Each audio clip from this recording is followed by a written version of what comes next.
everybody, and welcome back to the Cars Unfiltered podcast, season 3, episode 15. It's cold, but we're back. We are back. Yeah, it is cold. I just let the dog out, and it just about froze my nipples off. Yeah, it's like 12 degrees Fahrenheit here. I don't know what it is. Sal's in Chicago right now. Oh, yeah. What's it like in Chicago? Back in Chicago. Colder. It was 8 degrees. I don't know what it is today, actually, but yesterday it was like 8 degrees, so it was really, really cold.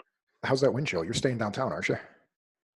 I was downtown. I'm back up in the burbs at my parents' house, but yeah, the wind chill was like -10 or something again, which is just not fun. Yeah. Is the river froze over down there yet? What's that? I said, is the river froze over down there yet?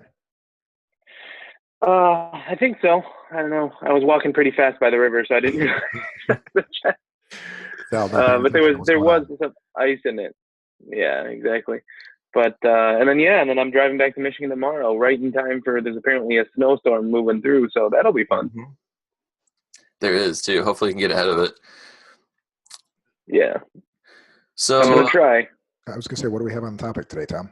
Yeah. So I was just gonna say today we're gonna be talking about how Jaguar Land Rover is an expensive hobby for Tata, and also how we're going to talk about some design cues taken from Land Rover to Ford to Kia. And also we'll probably touch on Jim Clark, since I think most of us watched or I don't know if Sal did, but me and Mike both watched the latest episode of Grand Tour.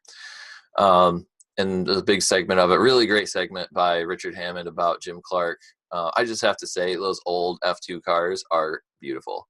Dude, I am a big fan.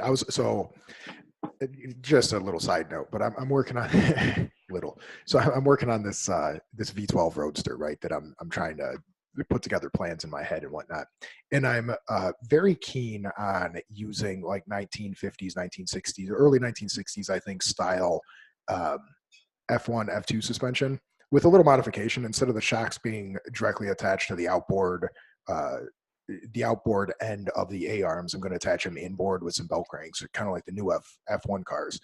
But I'm really a fan of how those F2 front suspensions look. Like if you look at how those A-arms are built, right, they're very appealing from just an aesthetic standpoint, right? And I definitely think I'm going to use that as not necessarily a copy of that design, but something very similar, I think, in my Roadster. Cool. And we're also going to talk about tailgates because that's stimulating. I don't know that I would have said stimulating, but yeah, okay. All right. We'll make it we'll make it entertaining, hopefully. All right. So what about Tata? I heard they lost a bunch of money. So yeah, I don't know a ton about it. I know the only thing that I really know is that Tata, which I believe is an Indian company, right? It is an Indian company, yes. They for a while they were known for making and I think they still do, the Tata Nano, which is the cheapest car you could buy in the world that's not considered a micro car. Are they the ones that also make those airbags? No, it's Takata. Yeah, that's gotcha. That's Takata. My bad. Close, but not exactly right. Also a different area of the world, but yeah. Takata, Takata's out of Japan. I just pulled up the article here, and Jaguar Land Rover, hereafter referred to as JLR because it's easier, is part of Tata Motors. Like Tata bought them in their entirety from Ford. I don't know, a few years ago, right? So I have a funny stat about that actually. Okay. I was talking to a guy who basically, like, he's kind of retired, but he goes in like Bentley and I think Mercedes and stuff bring him in for consulting still. So he, like, when I talked to him, he had just gotten back from like the Bentley manufacturer, like, or the Bentley factory. It's not really a factory though. It's like a studio where they build them. I don't know, whatever it's like really nice. Right.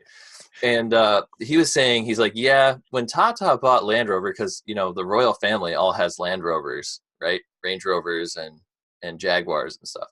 And he said, he's like, yeah, they're getting rid of all the royal family's getting rid of all their Jaguars and Land Rovers. I was like, really? Why? He's like, yeah, because Tata bought them. And the English queen owning an Indian car is kind of awkward. Yeah, for sure. I was like, oh yeah, because England basically occupied India for what 400 years or something like that. Yeah, but is there anything left for the Queen to own that's still made in a country that they didn't used to own? Well, they're switching Aston. to they're switching to like Astons or I guess Bentleys or something like that, or Mercedes even. I'm not sure. Isn't Bentley I owned by think I think Volkswagen? Rolls Royce are yeah, but that's well, I guess Germany's problematic. I think they're in Rolls. I think Rolls are still built in Maybe the UK or that's something. possible. Yeah. Okay. But anyway, so looking at this article, right, JLR is responsible for a loss of 269.93 billion rupees, which is roughly equivalent to $3.8 billion. Oh, I was going to say $20. Yeah, well, not quite. A little bit more than that. Which interestingly is, so I got to read this whole sentence to make sure it makes sense. Tata Motors lost, so that's a third quarter loss. So that's only one quarter. They lost $4 billion, which is more than half its current market cap of $6.1 billion. And it's attributed mostly to a massive impairment at JLR. So it's not entirely JLR, but it's the significant contributing factor. So I'm curious, so they lost money, right? So that this luxury car brand that is arguably an aspiration for many people to get, right? Lost money, and I'm curious if it's due to. I'm curious what you guys think it's due to. I guess. Well, go ahead. I was just going to say, it's really weird to me because I feel like Jag has released some pretty stunning vehicles lately. And also Aston, I think, has released some really good vehicles lately. And so my guess is that it's all the R&D that it took to go and create those. And hopefully they catch up. Like all that R&D to make these, like the DB11, the new Vantage. We're not talking about Aston here. We're talking about Jaguar. Sorry. Yeah, Jaguar. But like so Jaguar has like the E-Pace, the F-Pace, the F-Type, the new actually that was reviewed on the Grand Tour that sounded kind of interesting, albeit a money losing vehicle, which might be the problem. That XE whatever it is, the super fast one that they made. So do you think that it's yeah, go ahead, Sal. I was gonna say from my side, I think it's the interesting thing is if I had to take a guess when they're like, well, JLR is losing money for Tata, in my mind, Tata's not managing their operations well enough, because it's like you can control how much money they're spending to get to a certain point, right? Like R&D is expensive, don't get me wrong, but I don't know if they're using any revolutionary technology or whatever. When they're making them, they're just making them too expensive, right? Like, and by making, I don't mean making the vehicle cost too expensive. I'm saying the cost to make the vehicle, right? Like, what are your plants running at, right, Marge? Because that's $4 billion in a quarter is not, I mean, it's not even not insignificant. It's a lot of money to just be from poor sales, right? I don't think this is a poor sales thing. And I don't think necessarily that they're putting in so much technology in it that's what it costs. I just think they're really bad at making them, right? They're really bad at making them. And so then that drives the cost per vehicle too high, or something it had to have been some sort of quality campaign, right? So you look at like the Ford and GM that last year they got demolished by, I forgot what it was last year for Ford, but in any case, they're like just thinking like the airbag thing cost everyone billions of dollars.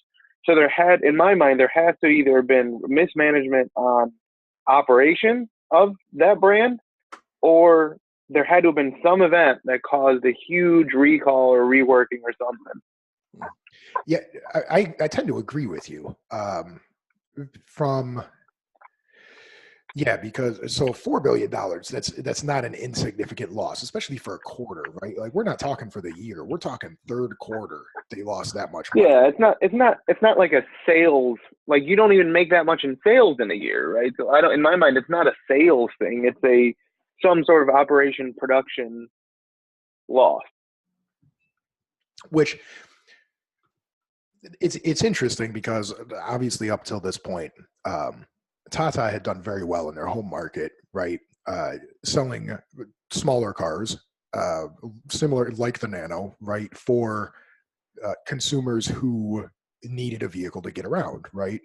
And I'm curious because this was the consideration, I guess, of some of the analysts when the sale went through back when Ford offloaded it, right? Was how is this fundamentally economy-minded company going to produce and make money producing luxury what are generally perceived to be luxury vehicles, right? And I think, like you say, Sal, I think they may have their uh, production misaligned or their content misaligned to what they think it should be, right? So they're either there's too much in the vehicle and they end up having to sell them at a loss consistently, or like you say, there's a quality issue. But more likely, my thought is probably uh, like you allude to there, a production issue where they're inefficiently running their production because they're thinking that, oh, hey, we have to produce this luxury car. And I have no idea, right? I know no one at Tata, right? I have no idea what their management style is, but my thought is that it's definitely possible that the management is saying we have to build each one of these cars bespoke, one-off, whatever, right? And so they're allocating more resources to build a given vehicle than they should, and that's not necessarily getting accounted for in the sale price of the car. So yeah, on paper they may not have too much money in the car from a material standpoint, but they may have a lot of material in the car or a lot of labor in the car, right, from a production standpoint, which may not be accounted for depending on how they operate, right? It just depends on how they classify. Although I will say to Tom's point, right? I just did a cursory look on JLR on our friends over at Jalopnik, just because that's where I get most of my car news, unfortunately.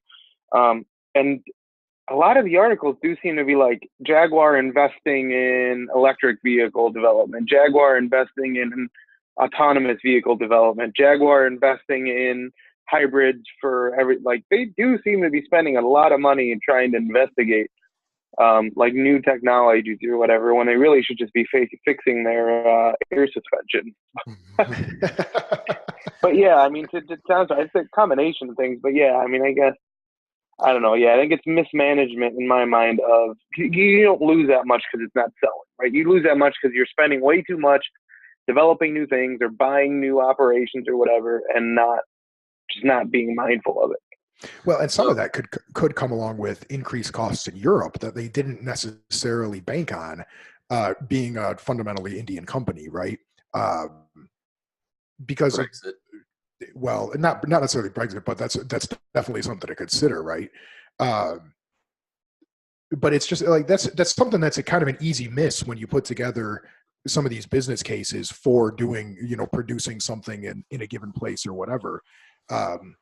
Like exchange rates and different labor rates they're an easy miss, right? Like you have to have a pretty robust miss. Like that's a big percentage miss for that. It is, but you have to have a very robust business case development department, right? Like you have to have guys in your company that do that on a regular basis. And I don't know, I think JLR was Tata's first expansion outside for a new automaker outside India, wasn't it? I don't know. I think so. I don't know. And if that's the case, it could have been a miss, right? Or it could have been calculated at the wrong percentage rate, right? Like they could have calculated an exchange rate in whatever $2003 when they made the deal, and then in 2006, I don't know that these are the right years, right? So don't harp on those. But then in 2006, the exchange rate might have been completely different, right? And they could have got fucked.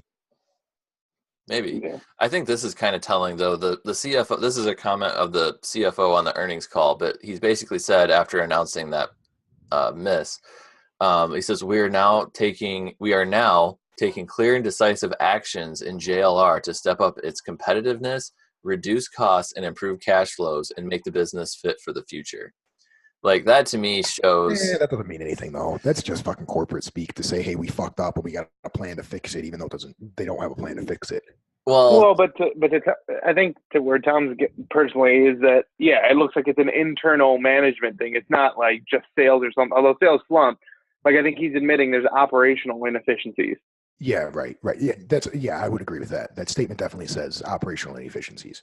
especially him saying like now, so that kind of to me implies like either that is a cover up kind of talk to like just say, oh, we're just owning this now, whatever, to on the call, but that implies that the last few years maybe JLR like wasn't paid attention to it quite enough as it was before. Yeah, right. Which is also funny because I did find an article just real fast to end it from 2015 November saying JLR launches $6.8 billion cost cutting plan. So clearly that did not that did not meet, right? And it's the same basic thing. But in any case, so JLR obviously has problems, right? They've had problems since at least 2015 when they launched their initial cost cutting measure, right? But there's at least a few things that they do correctly, right, or have done right, which may or may not be attributable to them and their design team. But what do you think about the overall design of especially the Land Rovers, which the design language from the Land Rover seems to have crept into more than one manufacturer's design language, right? So, like, I don't remember when the first refreshed Land Rover came out, but do you remember that, Tom, when it came out and it had the hood that was bent over the sides a little bit, right? And then Ford's Explorer a couple of years later, a year or so later, came out and it was very similar. And now Kia, which is generally you think of it as a knockoff of Ford stuff, because let's be honest, a lot of it is, looks very similar now to like the Ford Explorer and the Land Rover. And there's, I don't know, are there more examples? Yeah, the first one that I really noticed from Kia, like going back up the scale, I guess a little bit, was the like basically it looked like they copied the Escape, like a lot of the same window lines, a lot of the same, Yeah, but that's not attributable to JLR. So I think there's a little bit of that taken from the Evoque, the Range Rover Evoque. Maybe. Not a ton, but I think there's definitely like some features that were kind of like passed through there. But yeah, it's definitely more noticeable, I think, in the like the Range Rover Sports with the Explorer and then the Kia Telluride now. But yeah, it's definitely kind of interesting. Now, keep in mind that, in my mind, that started happening a lot when right after Ford had invested in or bought or whatever JLR, right? When they were still owning the luxury brands or whatever, right? So a lot of that design language got there from that, right? And it was, from what I understand, from what I've read about it at least, it was like a three-way trade-off, right? So Ford copied design language from Land Rover and Jaguar, right? Jaguar was especially influential on the Fusion / Mondeo platform, right? Sorry, yeah, not to cut you off, but so was Aston at the time, right? Because at the time Ford owned Aston too, right? And so some of those, particularly the grille design elements, right, from Aston, kind of came through in the Ford design language. Yeah. But anyway, continue. And then obviously, and then we basically, Ford basically taught them how to mass manufacture vehicles, which was big information that a lot of them didn't have, even Volvo, right? They didn't know how to do mass manufacturing and be profitable, which is ironic these days because you don't think of the big three as profitable. But in any case, there is also a second thing that goes into it, which is some of the design language is actually driven by regulation, right? Not all of it, right? But so, for example, the high belt line is driven from crash tests, right? In the rear end of the vehicles, right? A lot of that stuff and the height and the trunk height and all that is driven by, so like, for example, the tiny rear windshield is driven by crash test worthiness, right? So in order to pass the crash test, there has to be a certain amount of height for the top of the trunk or something, and that's why you see the height belt line. So I think there is a little element of that. But yeah, I mean, and just spending some time looking at the new Explorers, right? They look a lot like the Range Rover Sport, right? They tapered the back end a lot, and they looked at it, but yeah, but I mean, I guess to some extent, and I'm not a car designer or whatever, right? And I think Mike's had some time looking at car designs, and Tom, a lot more hypercars, which tend to be a little bit different. But for regular cars, like, have we reached a point where it's like, it's in my mind, it's very hard to have a design that's completely unique or brand new or really fresh, right? No, I agree with you that it's very difficult. And these crash tests, like, I get it, right? There's regulations. I understand the need for regulations. Pedestrian safety and things like that have been responsible for a lot of those rounding of the corners on the hoods, particularly, and some of the disassociative features between like the grill and the hood. So instead of the hood just closing and overlapping the grill like it does on a 60s Mustang, right? Now you have the grill slopes back, and there might be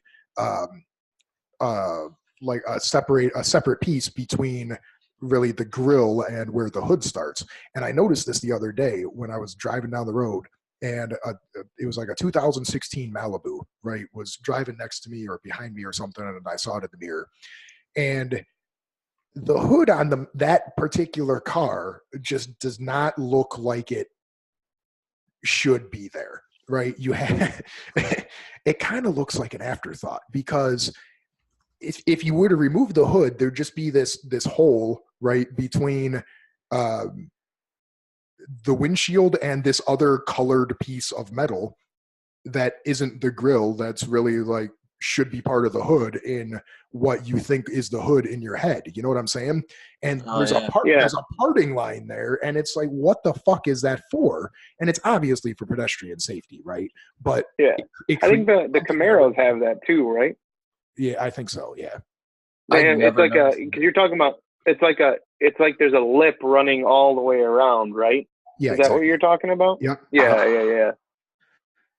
It just creates something that, like, I would never buy a car specifically because of that feature, right? If I saw that in a lot, I'd be like, it's not for me, man. Like, this line just doesn't work.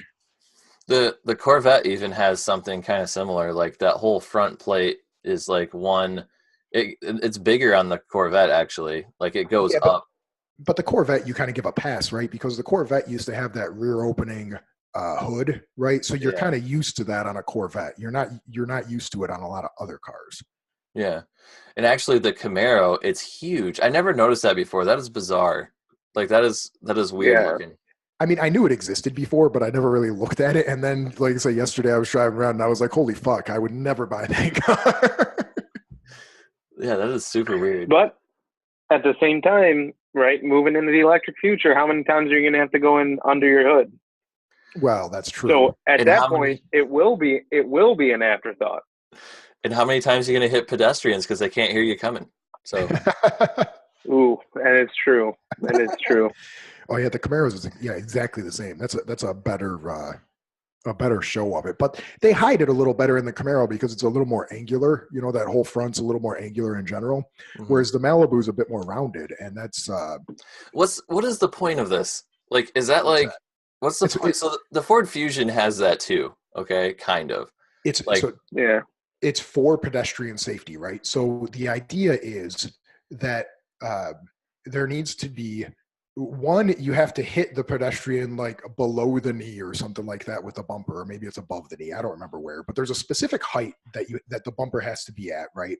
For other cars and also for pedestrians. But then the top of the hood's been raised up so much too, because the idea is you have to roll the pedestrian needs to be rolled onto the hood versus under the car, right? Which is why you don't see hoods that jut out very much and come back down. Let me do it here. That jut out and then come back under, right?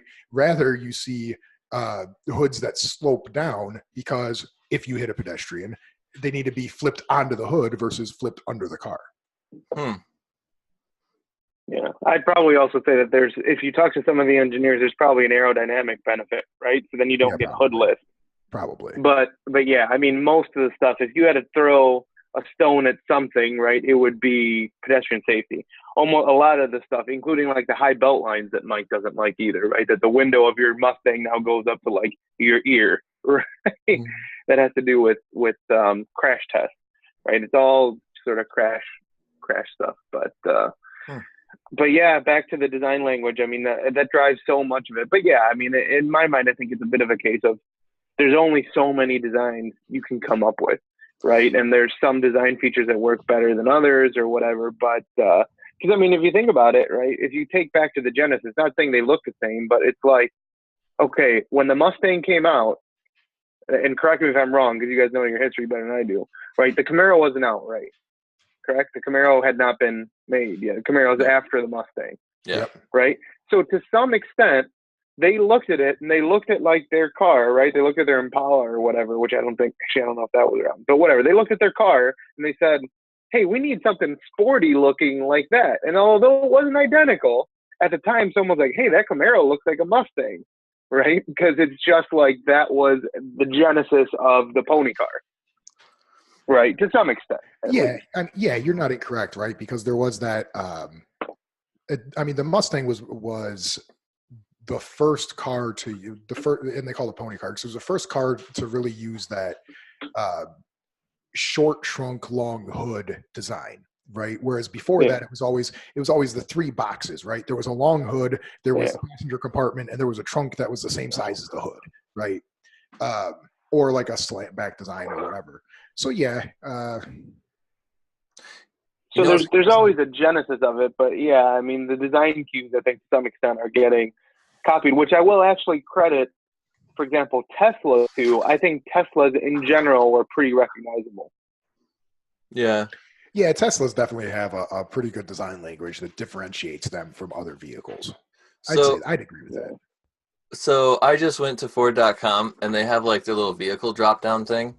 And I went to cars, right? So you have the Fiesta, the Focus, the Fusion, the Mustang, and the Taurus sitting there, right? And they're all lined up across there. Yeah. I set this piece of paper on there, like from the Fiesta to the Taurus, lined it up. And if you take the tops off of all those cars, it is very difficult to tell which one is which.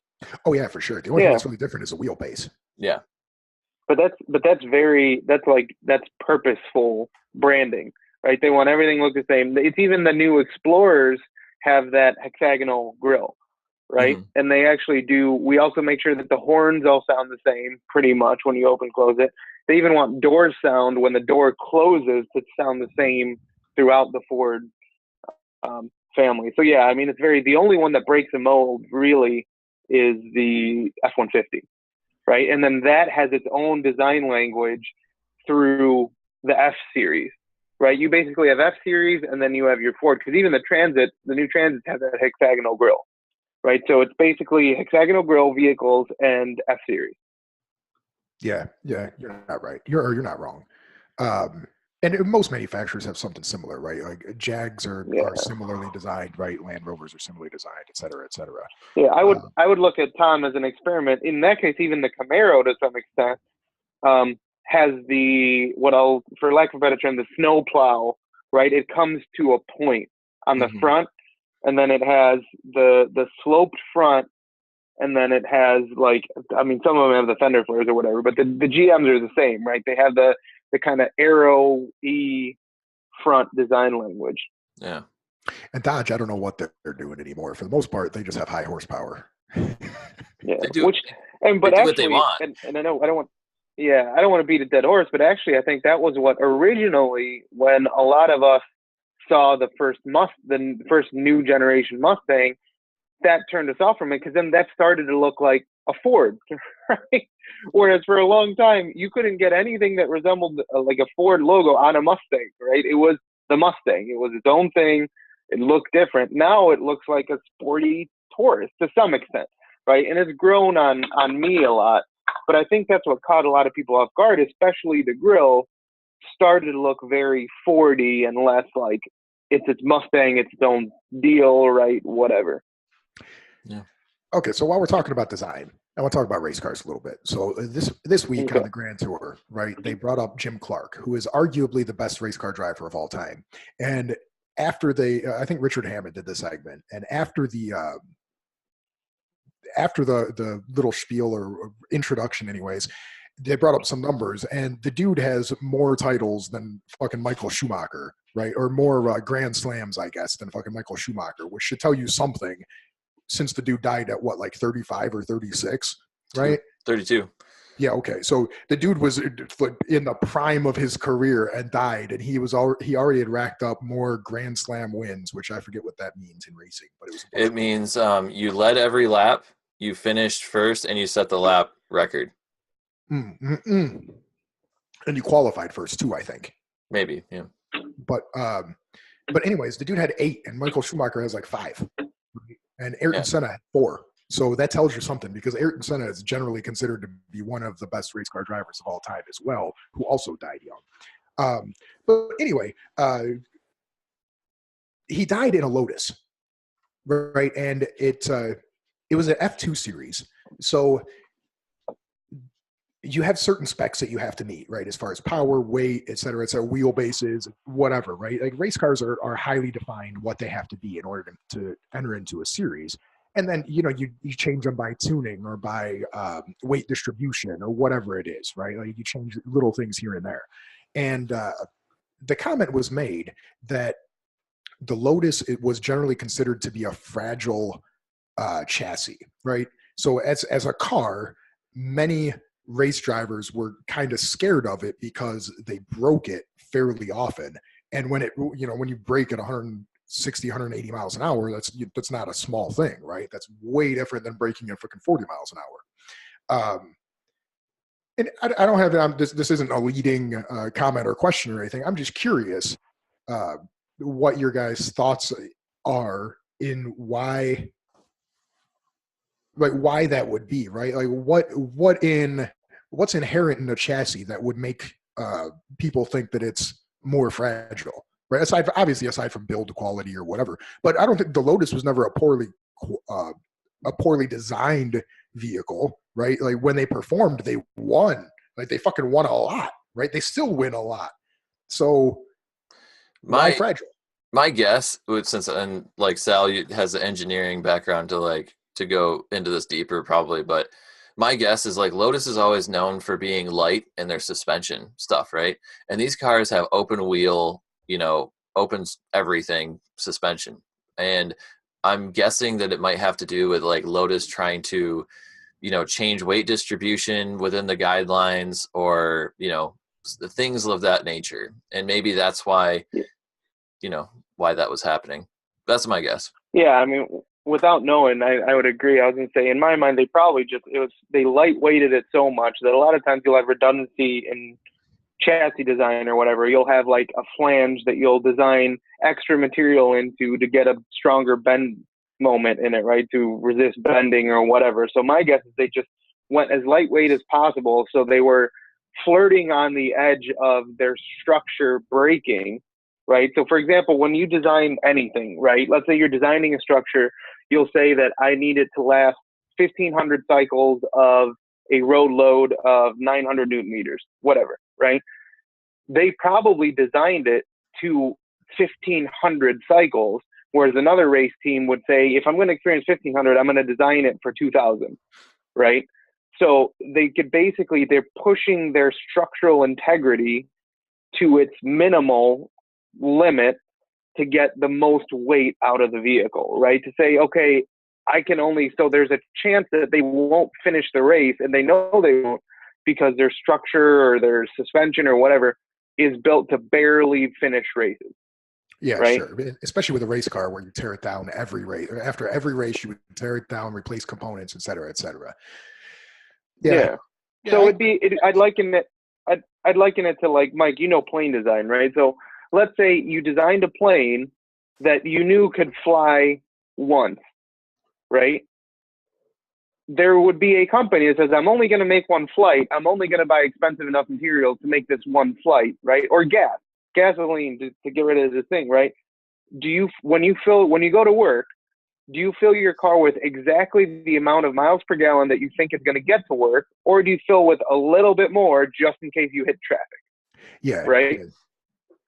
Yeah. That's what I think it likens it to, without knowing the details. Right. In my mind, they probably just lightweighted it so much that there was always a chance that if something was a little bit off, that chassis could just break. Right. So that was one of the comments too by his manager or pit crew boss or whatever you want to call him, right? So, but they interviewed some of the people that he worked with, right, that were on his race team, and some of the comments by some of those guys were that he was just so smooth in his driving style that he could finesse. Basically, they didn't use the term finesse, but he could basically finesse the car around the track for whatever 500 miles, right? Whereas some of the other guys were harsher on, which, yeah, that would make your point more valid, I guess, or not more valid, but it would support reinforce the point. Reinforce the point, right? Because yeah, I mean, if you're not as smooth, you're going to induce more stress or more cycles or whatever, right? If you're not smooth coming out of the corner, you may have to overcorrect, which may put 2 more cycles on that steering column or whatever it is, right? Which it makes it that much closer to failure. Yeah, okay, I can see that. Or like the opposite example. Without, again, I'm not a race car guy. Just whatever I've seen or whatever. You look at someone like Adrian Senna, right? He was probably driving his tire engineers crazy because he was pushing it to the limit all the time, right? He was consistently pushing his car to the limit. So the stresses they're seeing, right? So the weight distribution on the car. So if you're talking about like driving it smoothly, if Adrian Senna is pushing it around the corner, right, it's going to create a lot more wear on the tires, a lot more wear on the suspension. It's going to put a lot more load on one side of the structure than if you ease off of the gas going into it, right? If Adrian's constantly pushing it and hitting gas as hard as he can and hitting turns as hard as he can, it puts a lot more stress on the vehicle, and then it forces you to over-design your structure and everything, right? Beef up everything for a higher safety factor. Yeah, I agree. And the big thing with Clark too is like he was able. So this is the reason. The only reason I have to relate to this is like I used to ride dirt bikes, and I started out on a 125, and then I went up to a 250. And the way that you ride those two motorcycles is extremely different. Especially, just in general, the 125 has so much less power that you have to carry momentum. 2 turns, 3 turns ahead sometimes. And that was something, I think that's what the real magic that Jim Clark had was he was able to carry momentum. And if you carry momentum efficiently, it's usually less stressful on the vehicle. And so I think you also get a faster time. Yeah. Whereas if you have a vehicle with more power, you actually you can make up for your mistakes. And so you tend to like a 250, you can make up for your mistakes by twisting the throttle a little bit more. So you tend to I guess gamble more with trying to, hit a line harder or do things, and then you make a mistake, but then, catch up. So, these little cars that at the beginning, they mentioned too in the Grand Tour that they only had 210 horsepower. They weighed basically nothing. So that was a lot, but, eventually they got to be more and more power. But yeah, if that's kind of where you started, where you have to get really good at carrying momentum. The other thing is if you watch the video that they showed of him driving, the edges of the tarmac and where his wheels were was ridiculous. Oh no, he knew exactly how large his car was. That was amazing. I can't even imagine. I guess you could only do some of that to that level of precision with an open wheel car, but that was incredible. He comes, I don't know, 120, 130 miles an hour, taking chicanes and stuff and being probably nicking the edge of the dirt. There's dirt and rocks and stuff on the edge that, if one wheel gets caught in or bogged down, that'll create enough drag to spin the car. And he's probably brushing sidewall on it. It's crazy. If any of our listeners don't watch the Grand Tour or haven't looked up Clark at all, look him up, watch some of his videos, watch some of the in-car footage or whatever. It's definitely worth looking into. Yeah, they picked some really good clips in the Grand Tour because you could definitely feel the precision to carry the momentum, as he was driving. So that's definitely something to pay attention to too. If you autocross or, it's worth watching the videos just to kind of try and pick up some tricks that, you might see. It's a shame that he died as young as he did, for sure. Yeah. Yep. So speaking of things that you may or may not pay attention to, we want to talk about, and we're going to create a new segment called Is It a Gimmick? with Mike. So our Slack channel blew up this week as we were discussing the gimmickiness or not of certain features of vehicles. So just to start off, Mike, do you have it handy? Do you have the definition of a gimmick according to Webster's or whatever pulled up? Yeah, so that we can inform our listeners before we start this conversation on what we mean when we say a gimmick. Okay. As far as I'm concerned, when I talk about a gimmick, what's the dictionary say? When I talk about a gimmick, I am talking about the dictionary definition of gimmick, which is, it's a noun, and I quote, a trick or device intended to attract attention, publicity, or business. Also, see synonyms, scheme, trick, dodge, ploy, stratagem, etc. That's funny that Dodge is on there. Dodge is a gimmick. That was like the perfect. Well, this whole conversation, dear listeners, started because we were talking about Dodge. Again, the irony is great there. And also, I'm sure that the listeners can appreciate how my segment talked about attention and it's in the definition of it. But in any case, this whole thing started with basically Dodge introduced the idea of a 60/40 opening tailgate, and not only opening conventionally folding flat, but what I'll call like a conventional door opening, right? A swinging gate that swings open like a conventional door, and it's 60/40. And so the argument that's usually called a swing gate, Sal. I did say it. I said a swing gate in there somewhere. But basically, we're arguing over when that would be useful. And Mike's argument was never. It's a gimmick. It's meant to sell extra vehicles. It is 100% meant to sell extra vehicles, and it's a gimmick. I stand by my assessment. As a proud truck owner myself, let's get that out of the way. As a proud truck owner, I would find a decent amount of usability out of it, because if you're trying to get something like, I'll keep just the other day I had washer fluid that I need to get at, and I keep it in the bed of my truck. I have a very fancy divider known as a large piece of 2x6 that keeps stuff in the front of my bed.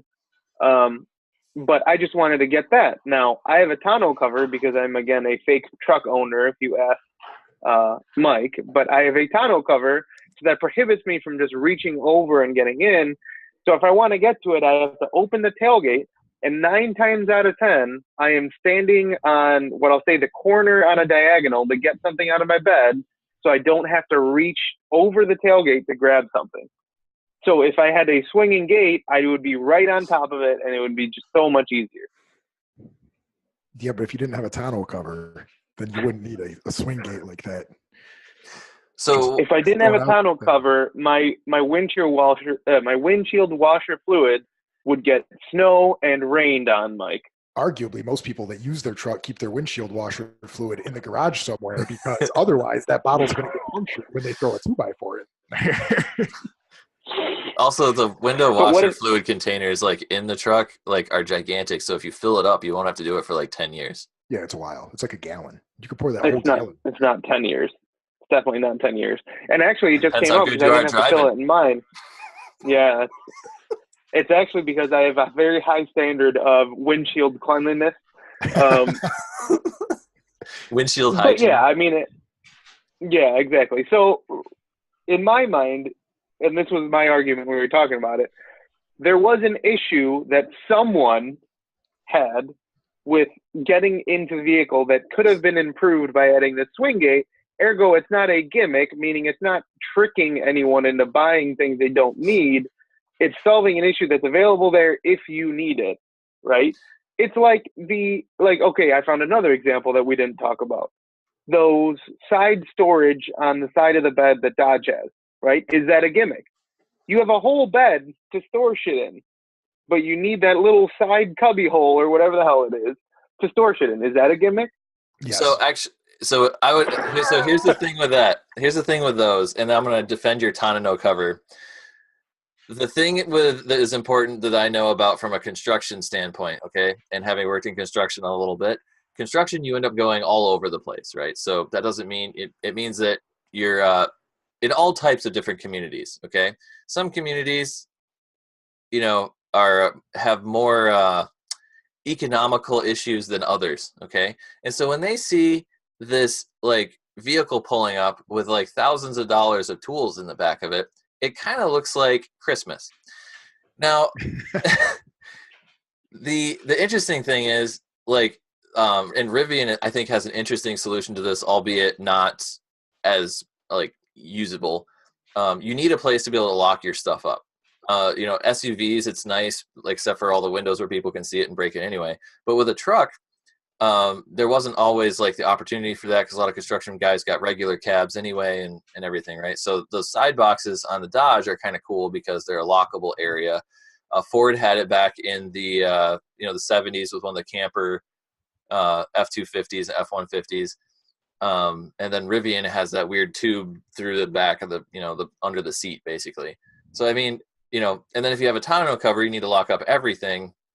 It's just nice to be able to do that. Well, while we have this quick commercial break of looking at Daisy and Mike's Anytime Fitness shirt. Oh, yeah. Mike didn't even go to Anytime Fitness today. No, but hey, what about your shirt? That you're committed to the shirt. You can't get rid of it once you cut the sleeves off until it's completely. Side note, Mike, we are directly staring just at your chest and at Daisy. I know. Okay. Yeah, maybe the shop dog needed some screen time. But what about lock boxes, right? So trucks you go to those big, like, whatever, the diamond plate lock boxes, right? Because I don't think you'd be able to fit your full toolbox in one of those side cubbies. I don't know. I haven't been one. No, but can you fit like a... No, you can fit like blueprints. Right? Like no, they're pretty big. No, they're like really deep. They're actually like pretty usable on the Dodges. No, yeah, they really are. Depth is not what I'm worried about. Yeah, Dodge did a pretty good job with that. Oh, but why don't you just get a lockbox in your bed? You should. Actually, lockboxes. So the problem with a lockbox is unless you have an 8-foot takes up your bed real estate. Yeah, unless you have an 8-foot bed, and even with an 8-foot bed, but you lose 2 feet of fucking space anytime you have a lockbox, right? And they've got the narrow ones, but they suck. Tom knows. He used to have a lockbox on his pickup, his F-150, and it was useful, wasn't it? Like, it kept shit out of the rain and whatnot, but they're a bitch. You have to climb in the bed. It kept things locked away, and albeit not that well because like it was only like a 4-pin tumbler lock in there, but it also didn't keep things dry because it was a metal one, and all it had was like this 1x thing of foam that was supposed to be glued around the edge of the lid that always like froze and fell off. So no, it didn't work great. But yeah, it was. I mean, you could throw things in it, I guess. So I would argue it's still the tailgate opening is not a gimmick because it solved an issue that someone had. No, it only solves an issue that somebody created themselves. It's a marketing ploy to sell more vehicles. It's the same. It's the same as fucking auto dealers and shit. Like, wait, like it comes. It's a way for the auto company to charge you more money to make more money off the vehicle, right? Because that tailgate, you're going to option out your truck with that tailgate, right? That tailgate probably costs them, I don't know. Let's say that tailgate costs them $300, right? And the other tailgate, the standard tailgate, costs them $125. Okay, that's fine. But the package you're going to have to buy in order to get that tailgate is going to cost you $1,800 because you're not just going to be able to get that tailgate. You're going to have to option it out with a tonneau cover, and you're going to have to option it out with the optional bed lights that go underneath the tonneau cover because you got to see in there if you're going to have this tailgate that swings open from the side, and you're going to have to do a bunch of other things. It's purely a marketing ploy to sell more vehicles and attract attention to their brand. That's it, 100%. But is miles per gallon are hybrid gimmicks? Because you created an issue that you didn't live close enough to work. No one forced you to live far from work. You did.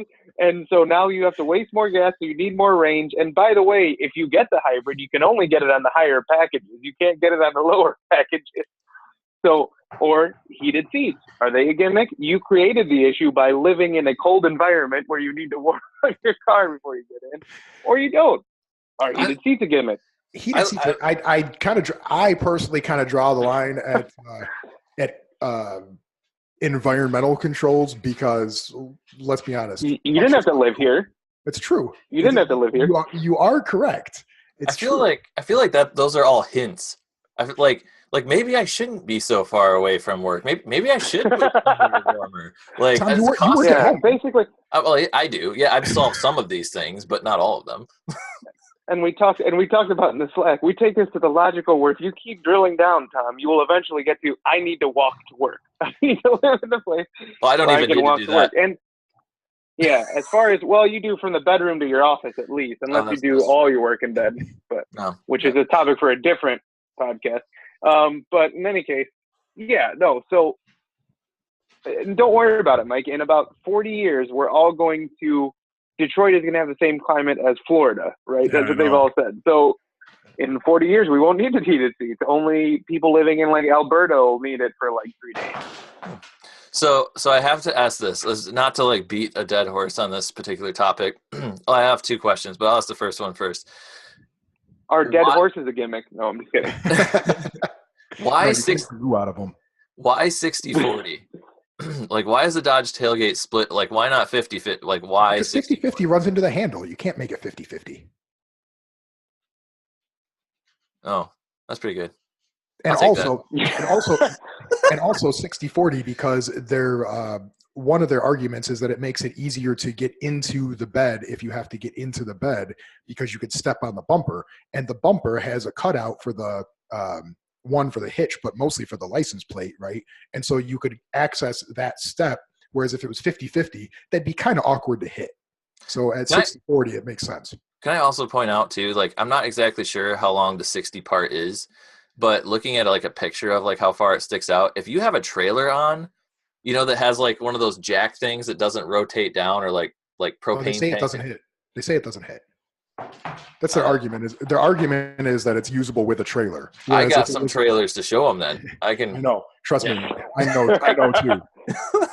But Tom, that's your issue. That's your issue for buying that specific type of trailer. You should fix that issue by buying the correct style of trailer. You're right. Damn it, then you have to buy something else, so then it is a gimmick. Son of a bitch. Right, I have to buy a different trailer for a different set of, so I got to buy a different kind of jet ski that fits on the different trailer. Yeah, I see how it goes. Yeah. Right. Uh-huh. Right. I hope Dodge is getting a percentage from Yamaha. That's all I'm saying. And the consumerism market spins round. Yep. So if you guys had to get one, okay, would you get the Dodge 6040, okay, or the Chevy multi-step, or the Ford just the normal pull-out step? None. I said you had to get one, Mike. You get the Chevy one. Honestly, I think the Chevy one would probably be my choice, because my old man's got the one with the step, and the problem with the one with the step is that fucking handle, because the Ford one comes with a handle that pulls up from the top of the tailgate, and if you ever tried to slide anything into the bed, it always gets stuck on the fucking handle. Yeah. The new version of that, the handle slides out from where the step is, so you don't have that anymore. Oh, okay, then I get that. Yeah, I'd get that then. I'd get the 60-40. I don't need to climb into my bed if I can just get at it from the. I have put like at least 1,000 pounds of shit on the tailgate before, and it would break that 60-40 split. It's Sal's choice, Mike. I said me. Yeah, let Sal have it. Fine. I think we've provided no consumer consensus here, because I would probably go with the Chevy one, aside from the fact that I know it's overcomplicated and stuff's going to break eventually. Like, I just like the multifunction of it. I also have to, as a disclaimer, say that I have a leather one here too. You're talking about the new one. I thought we were talking about the Chevy, like the footholes. No, the the bumper has the footholes. No, that's. Whenever I see that multifunction one, I just think there's multiple ways for that to break. Oh, yeah. Like, it's multifunctionally ways to break. Mm-hmm. But I would go with the 60-40, because more times out of not, I just have to grab something from the front of my bed. Then I need to lay something very large down. You know how you could solve on that the tailgate. How's that? Just take the tailgate off? No, you could just buy a sedan, because it'd be more useful for your use case. Probably. Why didn't you take your truck to Chicago? Something about not fitting in parking garages? Oh, I can relate to that. That's the city's fault. Yeah. That's the city's fault. Tom's eyes got real big right there. I had to go into pot calling kettle black. Like Mike's never gone into a city. Mike's like, I don't know what these cities you are talking about. Mr. I'll rent a Traverse when we drive to New York because I don't want to park a big car in the. Yeah. Well, I guess we didn't really provide any consumer consensus here. We all picked a different one, and I even picked a Chevy, which is a weird. So the conclusion to that is buy whatever you want. Yeah. Even if it's a gimmick. Yes. Nothing's a gift if it's important to you. Actually, the best thing is whatever your friends have, buy the different one because then you have something to talk about. That's true. Yeah, just do that because then it's more interesting that way. Because then even if you don't like the vehicle as much, at least you'll have a point of comparison. Yeah. And then that way, when like the Chevy guy is like, "Oh yeah, look, I have this step," or the Ford guy's like, "I have this step and this handle in my tailgate to get easy to get up into." And then the Ram guy is like, "Oh, I have a 60/40 split tailgate." Then you, as the Chevy owner, can be like, "Oh, look at mine! It does multiple things and flips down, and it's a small bar table right now with the, yeah." So there you go. You can just. All right. Well, I guess that kind of pretty much wraps everything up. Next week, I think we're going to be talking about the electric pickups, which are coming, like from every direction. Gimmick. Definitely a gimmick for sure. Maybe that should be our gimmick section. We could do that at the end because. Is it a gimmick? I don't think it's a gimmick personally. We had a couple podcasts ago. We're talking about this next week, not this week. I know I'm giving like teasers to go back and like listen to other previous podcasts, but we had a pretty good conversation about electric trucks a few episodes ago. But they're coming, so we'll see what happens. So tune in next week, and we will see you then. Yeah, please like, subscribe, share. Check us out on Facebook, Instagram, and Anchor.fm, and everywhere else, iTunes. Spotify now. Spotify. Right, and Spotify. Yeah. All right. Have a good week, everybody.